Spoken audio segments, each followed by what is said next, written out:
চৈত্র মাসে খরার পরে, যে সময় খরা, চতুর্দিকে খরা, পানি নাই, তো এই জমিনে যে সবুজ ঘাসগুলো সাদা হয়ে যায়, লাল হয়ে যায়। আপনার জমিন এক ফোঁটা পানির জন্যে যেই পরিমাণ হাহাকার করে, ওই সময় আসমান যখন দিরিম দিরিম ডাক শুরু হয়, এরপরে যখন আসমানে আপনার মেঘ জমা হয়, কালো মেঘ যখন বর্ষিত হয়, তখন এই জমিন আবার শস্য শ্যামলা সুজলা সুফলা হয়ে যায়। ঠিক না ভাই? ঠিক তেমনিভাবে উম্মতের এই ক্লান্তি লগ্নে প্রত্যেকটা গ্রামে গ্রামে এরকম কোরআনী মাদ্রাসা, হাফিজিয়া মাদ্রাসা, নুরানি মাদ্রাসা এর চাইতে বেশি প্রয়োজন। আপনার সন্তান, আমার সন্তানগুলো আজকে কোন দিকে যাচ্ছে? বেশিরভাগ সন্তানেরা সকালে মক্তবে পড়তে পারতেছে না।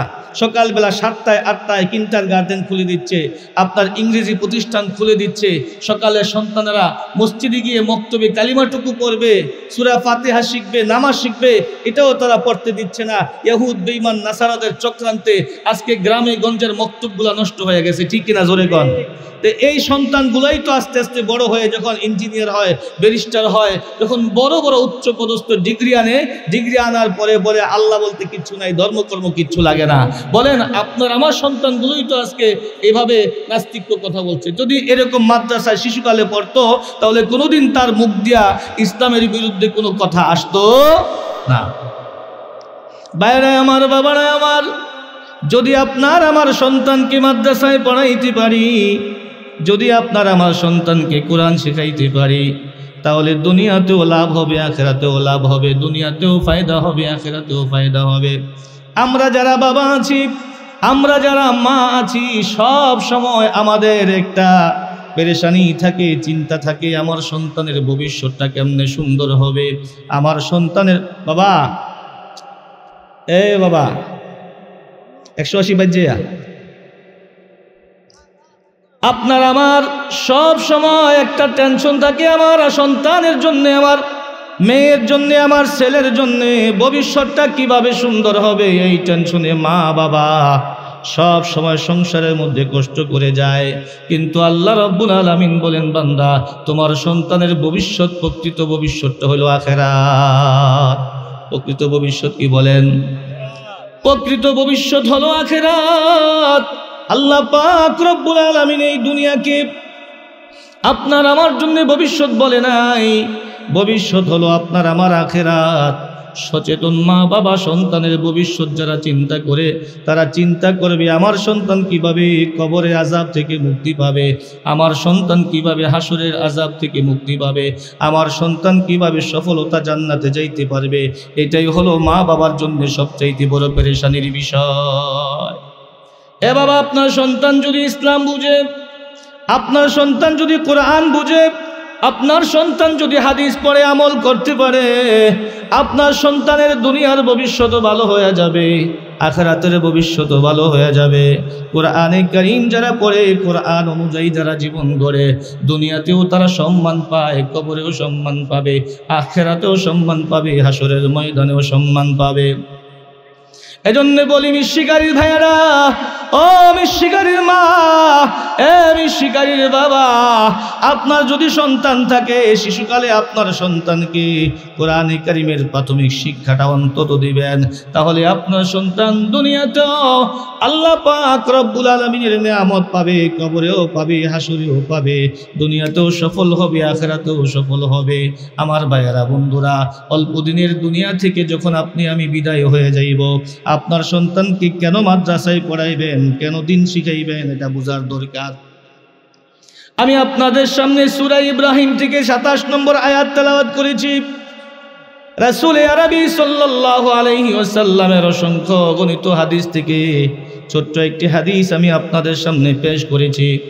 আমার ভাইয়েরা, বন্ধুরা, আল্লাহ পাক রব্বুল আলামিন এই হায়াত আপনার আমার শেষ হওয়ার পরে আপনার আমার সামনে যেই জীবনটা রাখছেন, ওইটা হলো কবর জীবন। কবর জীবন পর থেকে আমরা আবার উঠে যাব হাসরের ময়দানে। এক সময় আপনি আমি ছিলাম রুহু জগতে, রুহু জগৎ থেকে আমরা ট্রান্সফার হয়ে আসলাম বাবা আদম আলাইহিস সালাতু ওয়াস সালামের পিঠে। আদম আলাইহিসসালামের পিঠ থেকে আবার আসলাম বাবার পৃষ্ঠদেহে, বাবার পিঠ থেকে গেলাম মায়ের উদরে, মায়ের উদর থেকে আসলাম দুনিয়ার জমিনে, দুনিয়ার জমিন থেকে বিদায় হয়ে আবার যাব কবরে, মাটির উদরে। এই কবর থেকে উঠবো হাসরের ময়দানে, হাসরের ময়দানে যাওয়ার পর ভালো মন্দের হিসাব যখন হবে, ওই সময় যদি আপনার আমার ঠিকানাটা জান্নাত হয়ে যায় তখন আপনি আমি সফল। আর যদি ঠিকানা আপনার আমার জাহান্নাম হয়ে যায় তবে আপনার আমার জন্ম নেওয়া, দুনিয়াতে বেঁচে থাকা, দুনিয়ার হায়াতটাই সবচেয়ে বড় বিপদ। এজন্য আল্লাহর হাবিব বলেন, আপনার সন্তান যখন কোরআন পড়াইবেন, হাদিস পড়াইবেন, আপনার সন্তান যখন মাদ্রাসায় পড়বে আপনার কি লাভ হবে, সন্তানেরই বা কি লাভ হবে, খুব ভালো করে বুঝবেন বাবারা আমার, ভাইয়েরা আমার। রাসূল আরবি সাল্লাল্লাহু আলাইহি ওয়াসাল্লাম ইরশাদ করেন, ইজা বুদিয়াল আবদু ফি কবরিহি, বান্দাকে যখন কবরে রাখা হয়, ওয়া তাওয়াল্লা আনহু আসহাবুহু, আর তার উপরে মাটিগুলো যখন দেওয়া হয়, মাটি দিয়া সঙ্গী সাথীরা যখন হাত ঝাড়তে ঝাড়তে বিদায় নিয়ে যায়, এমনকি হাত্তা সামিয়া কোরআনি আলিহিম, এমনকি কবরস্থ ব্যক্তি, ওই দুনিয়ার ব্যক্তিরা তাকে মাটি দিয়া যখন হাত ঝাড়তে ঝাড়তে জুতা পায়ে পরে যখন বাড়ির দিকে রওনা হয়, আল্লাহর নবী বলেন বেশি দূরে যাইতে হয় না, হাত্তা সামিয়া কোরআনি আলিহিম, কবরস্থ ব্যক্তি, মৃত ব্যক্তি কবর থেকে তাদের জুতার আওয়াজ শুনতে পায়, এতটুকু দূর না যাইতে আতাহু মালাকানি, দুইজন ফেরেশতা চলে আসে। আনিল বারা ইবনে আযিব রাদিয়াল্লাহু তাআলা আনহু আন রাসূলিল্লাহি সাল্লাল্লাহু আলাইহি ওয়াসাল্লাম قال, মিশকাত শরীফের মধ্যে হযরত বারা ইবনে আযিব রাদিয়াল্লাহু তাআলা আনহু থেকে হাদিস রওয়ায়াত হয়েছে। বারা ইবনে আযিব রাদিয়াল্লাহু তাআলা আনহু তিনি ইরশাদ করেন, হুজুর সাল্লাল্লাহু আলাইহি ওয়াসাল্লাম বলেন, ইয়াতিহি মালাকান, কবরে শোয়ানোর পর দুইজন ফেরেশতা আসে, ফায়ুজলিসানিহি, তারে উঠায়া বসায়, ফায়াকুলানি লাহু মার রব্বুকা, এই ফেরেশতা তারে উঠায়া বসায়া তাকে বলে তোমার রব কে? ফায়াকুলু রব্বুনা আল্লাহ, কবরস্থ ব্যক্তি যদি দিনদার হয়ে থাকে, মুত্তাকি হয়ে থাকে, পরহেজগার হয়ে থাকে, কোরআনে কারিমের উপরে যদি আমল করে থাকে, আল্লাহর রাসূলের হাদিসের উপরে যদি আমল করে থাকে, সুন্নত তরিকায় জীবনযাপন করে থাকে, এমন ব্যক্তি কবরে যাওয়ার পরে ফেরেশতা যখন জিজ্ঞেস করে মার রব্বুকা, তখন সে সাথে সাথে বলে দেয় রব্বি আল্লাহ। জোরে বলেন কি বলে? রব্বি আল্লাহ। সবাই বলেন কি বলে? রব্বি আল্লাহ। আরেকটু জোরে বলেন রব্বি আল্লাহ। এই ব্যক্তিকে যখন জিজ্ঞেস করে, ও বান্দা, তোমার রবকে, তোমার মালিককে, তোমার খালিককে, তোমার আল্লাহকে, তখন এই মুমিন বান্দা জবাব দেয় রব্বি আল্লাহ, আমার রব হলো আল্লাহ। এরপরে যখন ফায়াকুলানি লাহু মা দীনুকা, ফেরেশতা জিজ্ঞেস করে বান্দা তোমার দিন কি, তোমার ধর্ম কি, তখন এই বান্দা বলতে থাকে ফায়াকুলু দীনিয়াল ইসলাম, আমার দিন হলো ইসলাম। ফায়াকুলানি লাহু মা হাদার রাজুল আল্লাযী বুইসা ফীকুম, এরপরে সরাসরি কবর থেকে রওজায়ে আথা পর্যন্ত, নবীজির রওজা মুবারক পর্যন্ত কবর থেকে একটা যোগাযোগ হয়ে যায়, অথবা নবীজির চেহারা মুবারক তার সামনে পেশ করা হয়, পেশ করে বলে আল্লাহর বান্দা এই ব্যক্তিটারে চিনুনি, আল্লাযী বুইসা ফীকুম, যেই ব্যক্তিকে তোমাদের হেদায়েতের জন্য দুনিয়াতে পাঠানো হয়েছিল। আমার নবী সাল্লাল্লাহু আলাইহি ওয়াসাল্লামের চেহারা দেখার সঙ্গে সঙ্গে মুমিন বান্দা ডাক দিয়া বলবে, কেন চিনব না, মুহাম্মাদুর রাসূলুল্লাহ সাল্লাল্লাহু আলাইহি ওয়াসাল্লাম, উনাকে কেন চিনব না, উনি আমাদের মায়ার নবী, উনি আমাদের দয়ার নবী, মুহাম্মাদুর রাসূলুল্লাহ সাল্লাল্লাহু আলাইহি ওয়াসাল্লাম। ভাইরা আমার, বাবারা আমার, এতটুকু বলার পর ফেরেশতা এই বান্দাকে জিজ্ঞেস করবে মা ইউদরিকা, আরে আল্লাহর বান্দা, তোমার উপরে একটা মৃত্যু নামক এত বড় একটা কষ্টের জিনিস তোমার উপরে চেপে গেছে, হাদিস শরীফের মধ্যে আসে মৃত্যু যখন মানুষের সামনে চলে আসে এমন কষ্ট হয়, মরণের যন্ত্রণা দুনিয়ার মধ্যে এমন যন্ত্রণা কোনো মানুষের সামনে কোনোদিন আসে নাই। মরণ অত্যন্ত ভয়ঙ্কর বিষয়। মরণ সামনে আসলে পরে অনেক কিছুই মানুষের মধ্যে পরিবর্তন হয়ে যায়। দেখা যায় মানুষ অনেক কিছুই ভুলে যায়, স্মরণ থাকে না। মরণ যখন আসে এই মরণ শরীরের মধ্যে এমন একটা পরিবর্তন ঘটায় দেয়। আল্লাহর নবী বলেন আকসিরু যিকরা হাযিমিল লাযাতিল মাউত। আরে আমার সাহাবীরা, আরে আমার উম্মতেরা, বেশি বেশি মরণের কথা স্মরণ করো, কারণ মরণ এমন এক জিনিস যে দুনিয়ার সব স্বাদ কেটে দেয়, দুনিয়ার মজা কেটে দেয়, দুনিয়ার সমস্ত স্বাদ সমস্ত মজা সব কিছু কেটে দেয় এমন মরণ। মরণ আসলে পরে কোনো কিছুই তো স্মরণ থাকে না। আরে আল্লাহর গোলাম, মরণের সময় তো ফেরেশতারা, মরণের সময় তো শয়তান মানুষকে ধোঁকা দেয়। তুমি এত ধোঁকার পরেও, মরণের পরেও কবরে আইসা তুমি কেমনে মনে রাখলা যে আমার রব আল্লাহ, আমার দ্বীন ইসলাম, আমার নবী হলো মুহাম্মাদুর রাসূলুল্লাহ? এটা তো সবার মনে রাখার সম্ভব না, কেউ তো মনে রাখতে পারে না। অনেক মানুষ তো ফেরেশতার আকৃতি দেখে বয়েই শেষ হয়ে যাবে। ওরে বান্দা, এটা তুমি কেমনে স্মরণ রাখলা? দুনিয়ার মানুষ, শিকারীর মা, ও শিকারীর বাবা, আরে যুবক ভাই, এই কবরস্থ ব্যক্তি কি জবাব দিবে শুনে নাও। তোমার সন্তান যদি মাদ্রাসায় পড়ে, তোমার মেয়েটা যদি মাদ্রাসায় পড়ে, তখন সে এই জবাবটা দিবে। আল্লাহ পাক রব্বুল আলামিনের কালামে হাকিম থেকে সূরা ইব্রাহিমের একটি আয়াত সে তেলাওয়াত করবে, সুবহানাল্লাহ। ফায়াকুলু করাতু কিতাবাল্লাহ,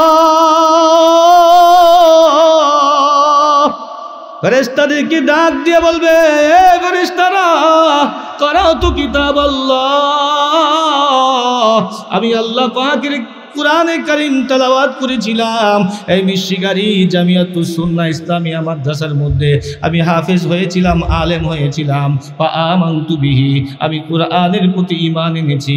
আমরা আনছিনি, বলেন আমানতু বিল্লাহ, বলেন আমার সাথে আমানতু বিল্লাহি ওয়া মালাইকাতিহি ওয়া কুতুবিহি ওয়া রুসুলিহি ওয়াল ইয়াউমিল আখিরি ওয়াল কদরি খাইরিহি ওয়া শাররিহি মিনাল্লাহি তাআলা ওয়াল বাসি বাদাল মাউত।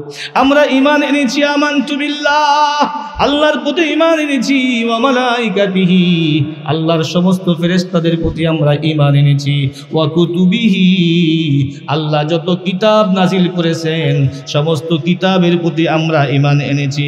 এর মধ্যে সবচাইতে বড় কিতাব হলো কুরআনুল কারীম। এই কুরআনের প্রতি আমাদের বিশ্বাস আছে। এই কুরআনে কারীমের মধ্যে আল্লাহ পাক 6666টা আয়াত নাজিল করেছেন। প্রত্যেকটা আয়াত বিশ্বাস করি, অর্থশুদ্ধ বিশ্বাস করি, বিধিবিধান সহ বিশ্বাস করি, বলেন ঠিক না বেঠিক? যদি কোরআনে কারীমের একটা আয়াতকে কেউ অবিশ্বাস করে, একটা বিধানকে কেউ অবিশ্বাস করে, একটা হুকুমকে যদি কেউ অবিশ্বাস করে, তার ঈমান থাকবে না। যেমন কোরআনে কারীমের মধ্যে একটা বিধান হলো ওয়ালিয যাকারি মিসলু হাজ্জিল উনসায়াইন, এক ভাই দুই বোনের সমান পাবে, এক ছেলে দুই মেয়ের সমান পাবে।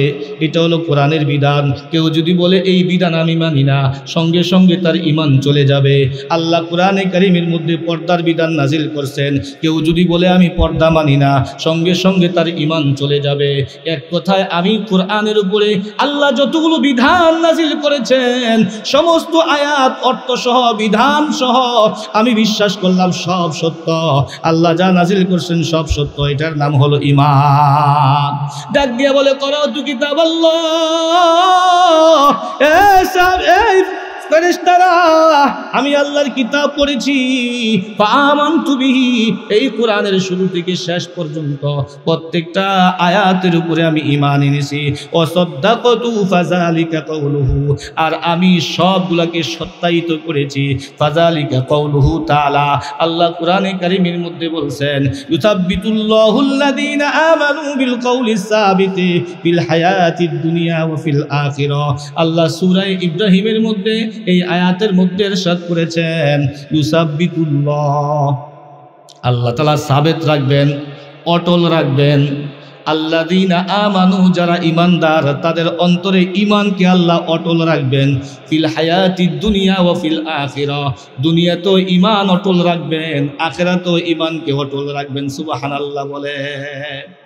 দুনিয়াতে ঈমান অটল রাখবেন যারা ঈমানদার, কোরআনে কারীমের উপরে যারা আমল করে, হাদিসের উপরে যারা আমল করে, কোরআন সুন্নাহর প্রতি যারা আমল করে, তাদের ঈমান দুনিয়ার মধ্যে আল্লাহ অটল রাখবে। এর অর্থ হলো ঈমান আনার কারণে, সত্য কথা বলার কারণে, হক কথা বলার কারণে দুনিয়াতে যত বাধা আসবে, যত বিপদ আসবে, পাহাড় সম বাধা আসার পরেও তার অন্তর থেকে কেউ ঈমান হরণ করতে পারবে না। জোরে কোন সুবহানাল্লাহ। এজন্য দেখা যায় আমাদের আকাবিরদের মধ্যে হাজার হাজার উলামায়ে কেরামদেরকে ইহুদ বেঈমান নাসারারা ইংরেজরা অনেক কষ্ট দিয়েছে, কিন্তু কেউ ঈমান হারায় না, কারো অন্তর থেকে ঈমান ছিনায় নিতে পারে নাই। ইমামে আবু হানিফা রহমাতুল্লাহ আলাইহিকে বেত্রাঘাত করা হয়েছে, কিন্তু উনি হক ছাড়ে নাই। ইমামে আহমদ বিন হাম্বল রহমাতুল্লাহ আলাইহিকে বেত্রাঘাত করা হয়েছে, তিনি ঈমান ছাড়ে নাই, হক ছাড়ে নাই। দেখা গেল আমাদের শাইখুল হাদিস আল্লামা আজিজুল হক রহমাতুল্লাহ আলাইহিকে দীর্ঘদিন কারাবন্দি করে রাখছে, কিন্তু হক ছাড়ে নাই। আমাদের মুফতি আমিন রহমাতুল্লাহ আলাইহিকে 11 মাস পর্যন্ত গৃহবন্দী করে রাখছে, কিন্তু ঈমান ছাড়ে নাই। আল্লামা দেলোয়ার হোসেন সাইদি রহমাতুল্লাহ আলাইহিকে 13 বছর পর্যন্ত কারারুদ্ধ করছে, কিন্তু হক ছাড়ে নাই। এ মুসলমান ঈমানদার, যাদেরকে উলামায়ে কেরামদেরকে হক কথা বলার কারণে, ঈমানের পথে চলার কারণে, ইসলাম মানার কারণে, কোরআনের কথা বলার কারণে, কোরআনে কারীমের হক তাফসীর করার কারণে জালেম স্বৈরাচারের পক্ষ থেকে যত আঘাত আসছে, যত বিপদ আসছে না কেন, যত অত্যাচারের স্টিম রুলার জারি করছে না কেন, একজনের জবান থেকেও কালিমায়ে কুফর বের করতে পারে নাই, হককে বের করতে পারে নাই। ঠিক না বেঠিক? আমার ভাইয়েরা, বন্ধুরা আমার, কায়েদে মিল্লাত জুনায়েদ বাবুনগরী রহমাতুল্লাহ আলাইহিকে অনেক কষ্ট দেওয়া হয়েছে, হক থেকে সরাইতে পারে নাই। আল্লামা মামুনুল হক দামাত বারাকাতুহুল আলিয়াকে অযথা অকারণে, বিনা কারণে 3 বছর জেল খাটাইছে, হক থেকে সরাইতে পারে নাই। ছোট্ট একটা মানুষ, অনেক বড় আলেম রফিকুল ইসলাম মাদানী, কায়াটা অনেক ছোট, এই ছোট্ট মানুষটারে অনেক দিন কষ্ট দিছে, ঈমান থেকে সরাইতে পারে নাই। আলী হাসান ওসামা হকের জন্য কষ্ট দিছে, নির্যাতন করছে, কিন্তু হক থেকে সরাইতে পারে নাই। মাহমুদুল হাসান গনবীকে জেলে নিয়ে কষ্ট দিছে, কিন্তু হক থেকে সরাইতে পারে নাই। জসিমউদ্দিন রহমানী 12 বছর পর্যন্ত জেলখানায় বন্দি করে রাখছে, হক থেকে সরাইতে পারে নাই। আল্লাহ কোরআনে কারীমের মধ্যে বলছেন, হে দুনিয়ার মানুষ, তুমি যদি ঈমানের উপরে চলো, হক কথা বলো, এই হক কথা বলার জন্য জালেম স্বৈরাচারের পক্ষ থেকে তোমার উপরে যত অত্যাচার আসবে, অবিচার আসবে, জুলুম নির্যাতনের স্টিম রুলার জারি করলো, আমি আল্লাহ রাব্বুল আলামিন তোমার অন্তরে ঈমানটাকে মজবুত করে দিব। পৃথিবীর কোনো পরাশক্তি তোমার ঈমান হরণ করতে পারবে না। ইউসাব্বিতুল্লাহু আল্লাযীনা আমানু বিল কওলি সাবিত ফিল হায়াতিদ দুনিয়া, দুনিয়ার জমিনে কেউ তোমার ঈমান হরণ করতে পারবে না। ওয়া ফিল আখিরাহ, আখিরাতের ময়দানেও তোমার ঈমান হরণ করতে পারবে না। এই বান্দা যখন কোরআন পড়ে কবরের মধ্যে যাবে, এই বান্দা যখন আমল করে কবরের মধ্যে যাবে, কবরে যাওয়ার পর ফেরেশতারা যখন তাকে জিজ্ঞেস করবে, শয়তানের হামলা মামলা, শয়তানের প্ররোচনায় সে পড়বে না, ওই কবরের মধ্য থেকেও এই ঈমান তার জবান দিয়ে বের হয়ে যাবে। ঈমানের কথা লা ইলাহা ইল্লাল্লাহু মুহাম্মাদুর রাসূলুল্লাহ বের হয়ে যাবে। যখন বলবে তোমার রবকে, সঙ্গে সঙ্গে সে বলবে রব্বি আল্লাহ। আল্লাহর বান্দা বলবে, ফেরেশতারা আমাকে জিজ্ঞেস করছো কবরে আইসা কেমনে মনে রাখলাম? এই ফেরেশতারা, আমি দুনিয়ার মধ্যে আল্লাহকে স্মরণ রাখছিলাম। ফেরেশতারা, ফজরের আগে সুবহে সাদিকের সময় আমি ঘুম থেকে উইঠা শীতের রজনীতে লেপ সারি দিয়া, ঠান্ডা পানি দিয়ে ওযু কইরা আমি কষ্ট করে মসজিদে গিয়েছিলাম। সূর্য ওঠার আগে ফজরের সময় দাঁড়াইয়া, ওযু বানাইয়া, আমি আল্লাহর দরবারে দাঁড়াইয়া সূরা ফাতিহার মধ্যে সাক্ষী দিয়েছি, আলহামদুলিল্লাহি রাব্বিল আলামিন সমস্ত প্রশংসা রব্বুল আলামিনের জন্য। সূর্য ওঠার আগেও আমি রবের প্রশংসা করেছি। সূরা ফাতিহা শেষ করি আরেকটা সূরা মিলাইয়া আমি যখন রুকুতে গেলাম, রুকুতে গিয়া বলছি সুবহান রাব্বিয়াল আযীম। রুকু থেকে সোজা হইয়া দাঁড়াইয়া আমি পড়েছিলাম সামিআল্লাহু লিমান হামিদা রব্বানা লাকাল হামদ। রবের প্রশংসা করেছিলাম। সাজদায় গিয়ে আমি তেলাওয়াত করছি সুবহান রাব্বিয়াল আলা, সুবহান রাব্বিয়াল আলা। ফেরেশতারা সূর্য ওঠার আগে আমি আমার মালিককে স্মরণ করছিলাম, আমি আমার মালিককে স্মরণ করছি। সূর্য যখন হেলে গেছে সম্পর্ক করেছি, আমি আবার রবকে স্মরণ করেছি। এশারের সময় আমি আমার রবকে স্মরণ করেছি। আল্লাহর হুকুমগুলো ঠিক মতো পালন করছি। হজের সময় হজ করেছি, যাকাতের সময় যাকাত দিয়েছি, পর্দা ঠিক মতো করেছি। আল্লাহ বলছে সুদ খাইস না, আমি সুদ খাই নাই। আল্লাহ বলছে ঘুষ খাইস না, আমি ঘুষ খাই নাই। আল্লাহ বলছে হারাম খাইস না, আমি হারাম খাই নাই। আল্লাহ বলছে হালাল খাবি, আমি হালাল খেয়েছি। আল্লাহর হুকুমগুলো ঠিক মতো পালন করেছি। এক কথায় দুনিয়াতে আমি আল্লাহর রব মানছি। এই জন্যে কবরে আসার পর আল্লাহ রব্বুল আলামিন আমার জবান দিয়া রবের কথা বের করে দিয়েছে। একবার কি বলা যাবে সুবহানাল্লাহ? আমার ভাইয়েরা বন্ধুরা, এতটুকু বলার পর আল্লাহ রাসূল সাল্লাল্লাহু আলাইহি ওয়াসাল্লাম বলেন ফায়ুনাদি মুনাদিম মিনাস সামা। আসমান থেকে আল্লাহ পাক রব্বুল আলামিন এমন একটা আওয়াজ দিয়ে বলবে ফেরেশতারা রে, আমার বান্দা সত্য বলেছে, ফাফরিশু মিনাল জান্নাহ, জান্নাত থেকে আমার বান্দার জন্য কবরের মধ্যে বিছানা বিছায়া দে। আরে ফেরেশতারা, আমার বান্দা দুনিয়াতে কষ্ট করেছে, এই শীতের রজনীতে কনকনে শীত, বুড়া মানুষ লেপের নিচে থাইকেই তো ল্যাব গরম হয় না, কাতার ভিতরে থাইকেই তো শরীর গরম হয় না। কিন্তু যখন সুবহ সাদিক হয়ে গেল, চতুর্দিকে ফজরের আজান যখন হয়ে গেল, এমন সুন্দর সুর, এমন মধুর সুর ইমানদারের চাইতে আর দ্বিতীয় কেউ হইতে পারে না। ফজরের সময় কান পেতে দেখবেন, চতুর্দিকে যখন আওয়াজটা শুরু হয় আল্লাহর প্রেমের সুর, আল্লাহর মুহাব্বতের সুর, আল্লাহু আকবার, আল্লাহু আকবার।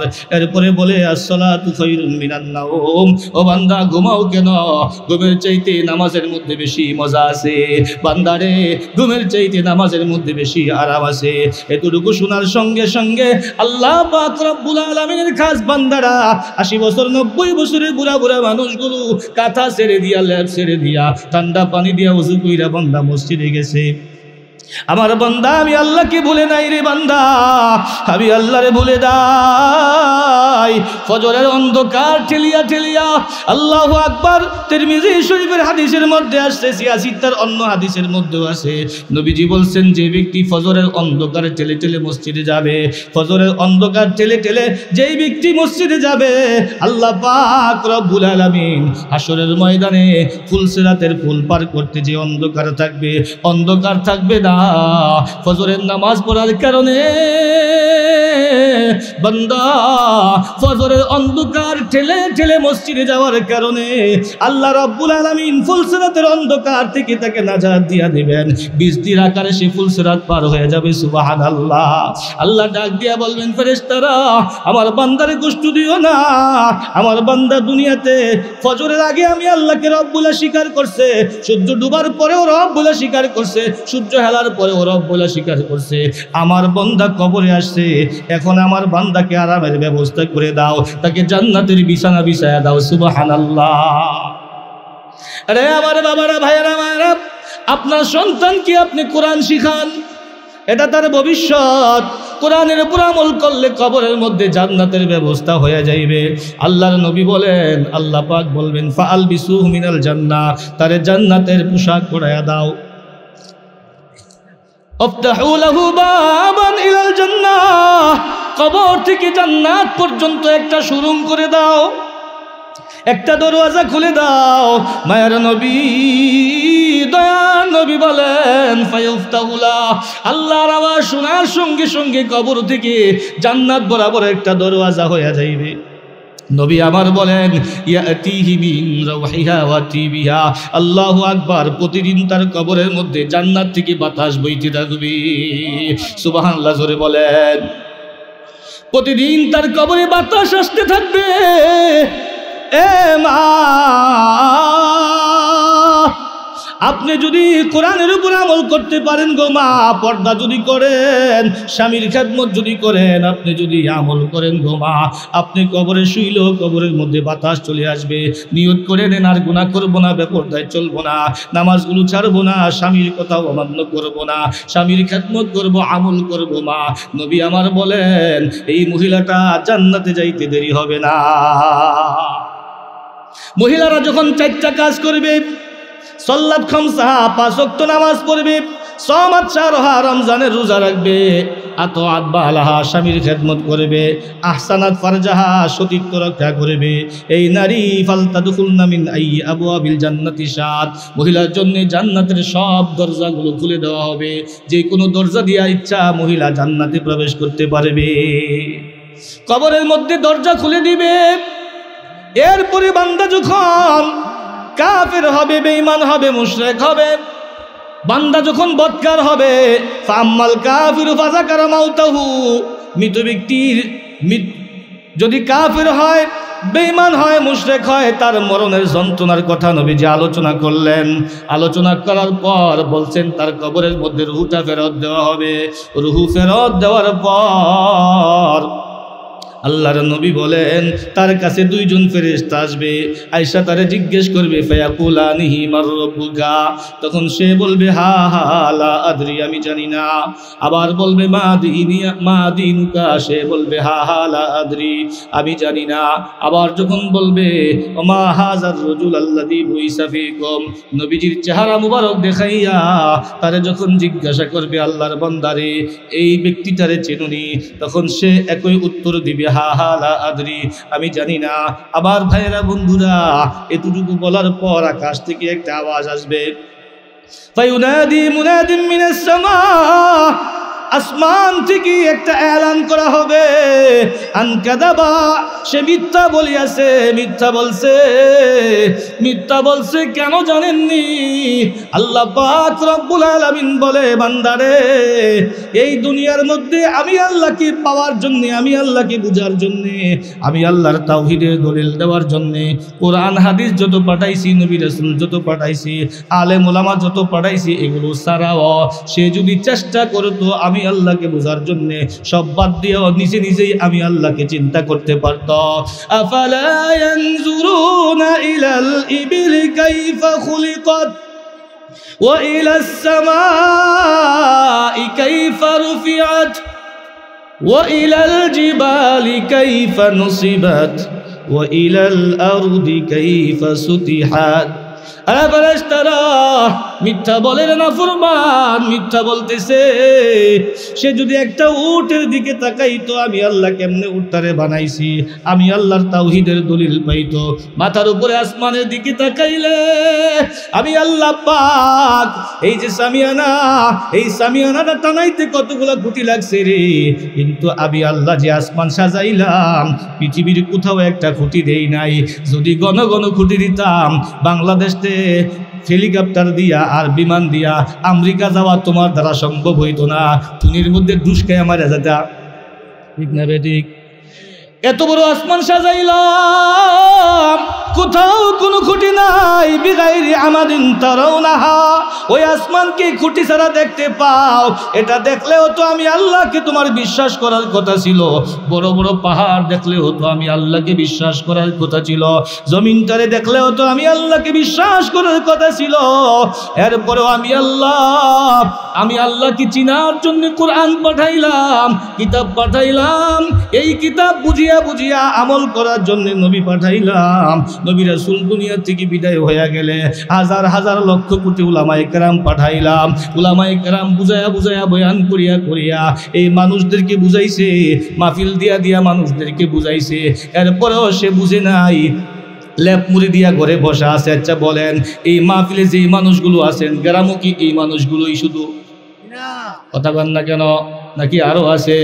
আরো আছে, আরো আছে। হাজার মাহফিল দিলেও কিছু মানুষ আসবে, তারা মাহফিলে যাবে না, ওয়াজ নসিহত শুনবে না। কপাল যাদের পুড়ে গেছে তারা এমনই থাকবে, যত বয়ান করাই হোক না কেন তার কপালে হেদায়েত থাকবে না। আল্লাহ ডাক দিয়া বলে, ফেরেশতারা মিথ্যা বলতেছে, নাফরমান মিথ্যা বলতেছে রে, তার কবরের মধ্যে জাহান্নামের বিছানা বিছায়া দে, ফাফরিশুহু মিনান নার, জাহান্নামের বিছানা বিছায়া দে, ওয়া আলবিসুহু মিনান নার, কবরের মধ্যে জাহান্নামের পোশাক পরা দে। এরপরে আল্লাহর নবী বলেন, আফতাহু লাহু বাবান ইলান নার, তার কবর থেকে জাহান্নাম পর্যন্ত একটা দরজা করে দে। সাথে সাথে দরজা করে দেওয়া হবে। আল্লাহর নবী বলেন, ইয়াতিহি মিন হাররিহা ওয়া সামুমিহা, ওই জাহান্নাম থেকে তার কবরে গরম তাপ আসতে থাকবে, গরম তাপ আসতে থাকবে। কেমনে সহ্য করব বাবা, কেমনে সহ্য করব? আল্লাহ আমাদেরকে মাফ করে দেন, আমাদেরকে মাফ করে দেন। আল্লাহর নবী বলেন, ইউদাইয়্যকু আলাইহি কবরুহু, তার কবরটা সংকীর্ণ হয়ে যাবে, এমন সংকীর্ণ হবে হাত্তা তাখতালিফা আদলাহু। নবী আবার বলেন, এক পাজরের হাড়গুলো আর এক পাজরের মধ্যে ঢুইকা যাইবে। শুধু তাই না রে বান্দা, তাই না, আল্লাহর নবী বলেন, লম্বা হাদিস, হাদিস কিন্তু শেষ হয় নাই, লম্বা হাদিস, একটা হাদিস দিয়ে আলোচনা চলতেছে।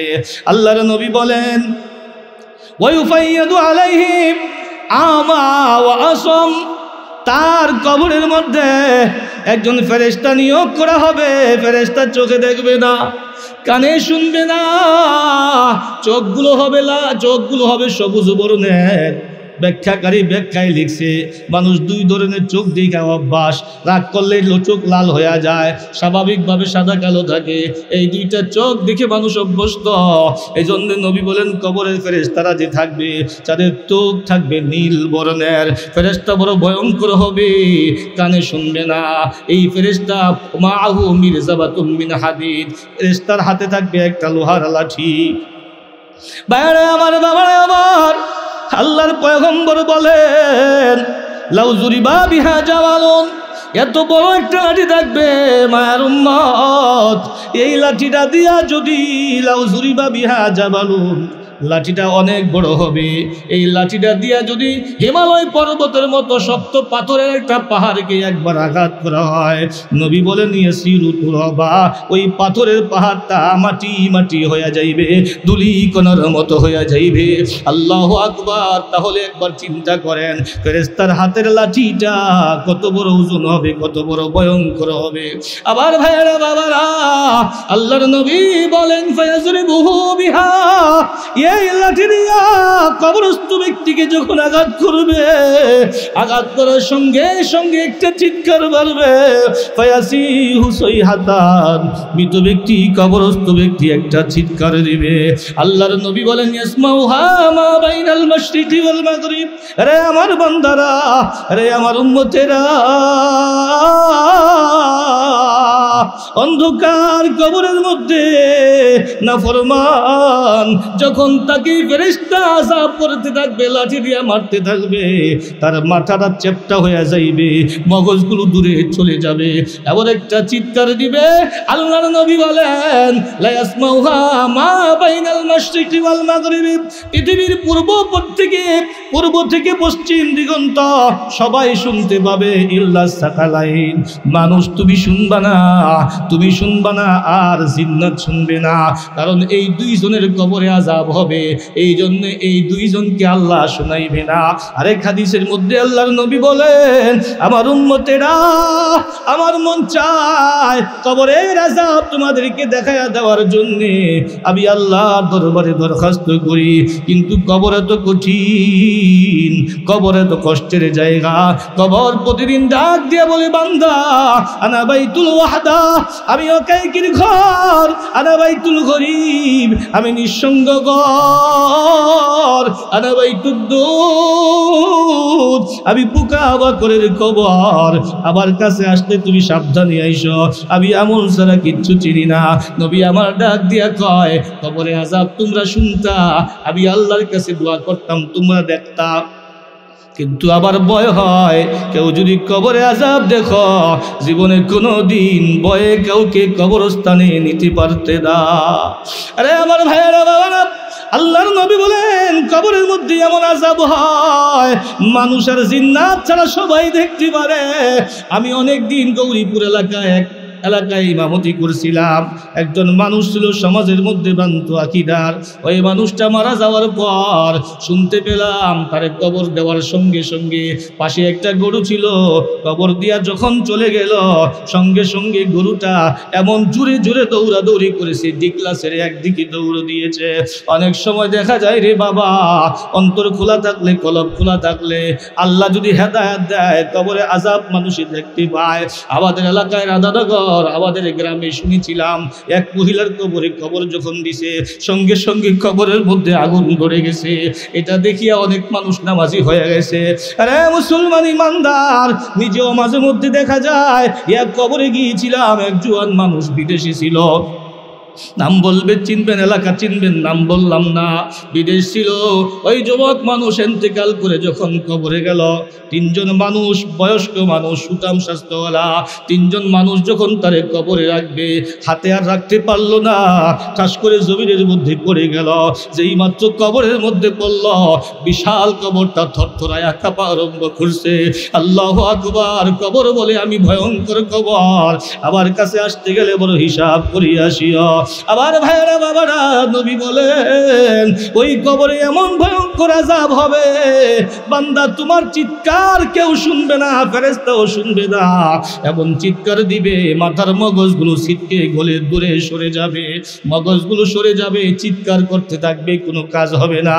আবার ভাইরা বন্ধুরা, আল্লাহর নবী বলেন এই ফেরেশতা একটু ঝুঁকিয়া নিচের দিকে যাইয়া যখন লাঠিটা হাতে নিবে, লাঠিটা হাতে নেওয়ার যতটুকু সময় লাগবে, এতটুকু সময়ের মধ্যে মাথাটা আবার পুরা ভালো হয়ে যাইবে।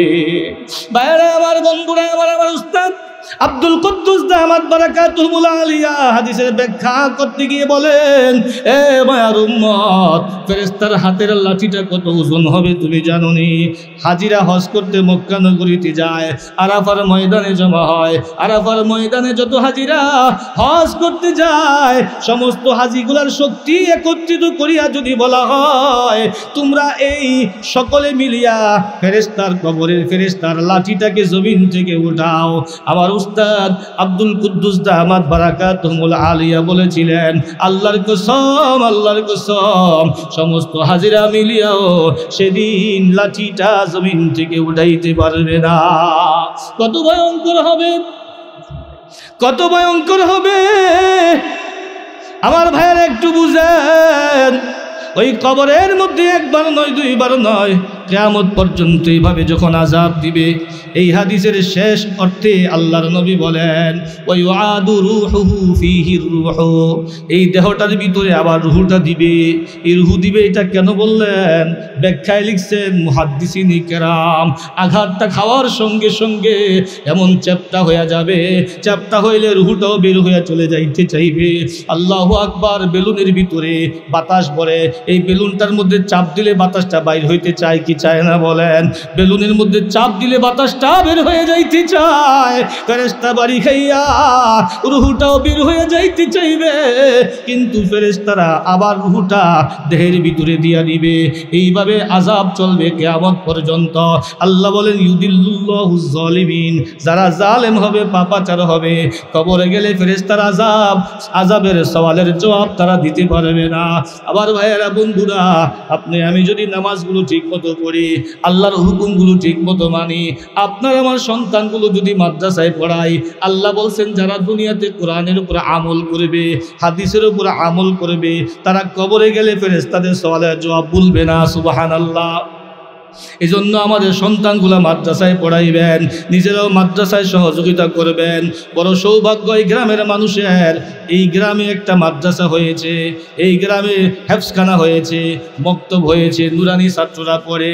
এই গ্রামের পাশে যে কবরস্থান আছে, এই কবরের মধ্যে প্রতিদিন সওয়াব যাইতে থাকে। সুবহানাল্লাহ। হুজুরে আমার বলছে যে এখানে একটু জায়গা মাদ্রাসার জন্যে আপনাদের সকলের সহযোগিতায় আলহামদুলিল্লাহ মাদ্রাসার জন্য এটা বরাদ্দ হয়েছে। এই যে মাটি কাইটা আপনার ব্যারিকেড টেনে রাখছে, মাটি বসবে, মাটি ভরলে মাদ্রাসা এখন বোর্ডিং নেই। আসলে বোর্ডিং না থাকলে দূরের ছাত্ররা আসতে পারে না, মাদ্রাসার বরকত হয় না। এই জন্য এই জায়গাটা যদি ভরতে পারে তো আলহামদুলিল্লাহ ইনশাল্লাহ বোর্ডিংয়ের ব্যবস্থা করা হবে। আরও আশেপাশে যদি আরও আল্লাহ তাআলা ব্যবস্থা করে দেয় তাহলে ইনশাল্লাহ এক সময় মাদ্রাসা অনেক বড় হবে। এখন হয়তো নুরানি হেফসখানা, কিন্তু সামনে কিতাবখানা খুলবে। কিতাবখানা হইলে আল্লাহ কবুল করলে এখানে দাওরে হাদিস খোলা হবে। সবাই বলি আমিন। আল্লাহ কবুল করেন। যেই এলাকায় বুখারী শরীফ পড়ানো হয় সেই এলাকায় আল্লাহ তাআলা রহমত ডালতে থাকে, বৃষ্টির মতো রহমত পড়তে থাকে। এলাকার সাথে রওজা আতার একটা সম্পর্ক হয়ে যায়। এই জন্যই গ্রামের বড় খুশনসিব গ্রামের মানুষের, যেখানে একটা কোরআনী মক্তব হয়েছে। আপনারা সবাই সজাগ দৃষ্টি রাখবেন, নেক নজর রাখবেন, অর্থ দিয়ে, টাকা দিয়ে, পয়সা দিয়ে, শ্রম দিয়ে আপনারা মাদ্রাসাকে ধরে রাখবেন। আলেম ওলামারা আসবে, আল্লাহওয়ালারা আসবে। এই মাদ্রাসা যদি থাকে, মাদ্রাসার খাতিরে অনেক বড় বড় আল্লাহর ওলি এই গ্রামে পাওয়া রাখবেন। বড় বড় আল্লাহর ওলি গ্রামে আসবেন, তাদের উসিলায় গ্রামের সমস্ত কবরে আযাব আল্লাহ তাআলা বন্ধ করে দিবেন। এই জন্যে আলহামদুলিল্লাহ হুজুর অত্যন্ত মেহনতি, অত্যন্ত বুজুর্গ মানুষ, মেহনত করতেছেন। আপনারা একটু সহযোগিতা করবেন, অর্থ দিয়ে, শ্রম দিয়ে, মেধা দিয়ে, টাকা পয়সা দিয়ে, নিজেদের সন্তান দিয়া। গ্রামের যত সন্তান মাদ্রাসায় পড়বে, আলেম হবে, গ্রাম অত্যন্ত সুন্দর হয়ে যাবে, উজ্জ্বল হয়ে যাবে। যে আমার পরে হযরত আলোচনা করবেন এই গ্রামের আলেম, আপনাদের মহব্বতে কাশেম সাহেব হুজুর দামাত বারাকাতুহুল অনেক বড় আলেম। তো গ্রামের সন্তানরা যদি কোরআনে কারীম পড়তে পারে তো আস্তে আস্তে আলেম হবে, গ্রামটা অনেক সুন্দর হবে। এই জন্য সবাই মাদ্রাসার প্রতি নেক নজর রাখবেন। সবার কাছে আমি আবদার করে আলোচনা শেষ করলাম। আমার জন্য সবাই দোয়া করবেন। আল্লাহ পাক যেন আমাকে এই কথাগুলোর উপর আমল করার তৌফিক দান করে, সকলকে যেন আল্লাহ তাআলা আমল করার তৌফিক দান করে। সবাই ইনশাআল্লাহ দোয়া করবেন। ওমা আলাইনা ইল্লাল বালাগ।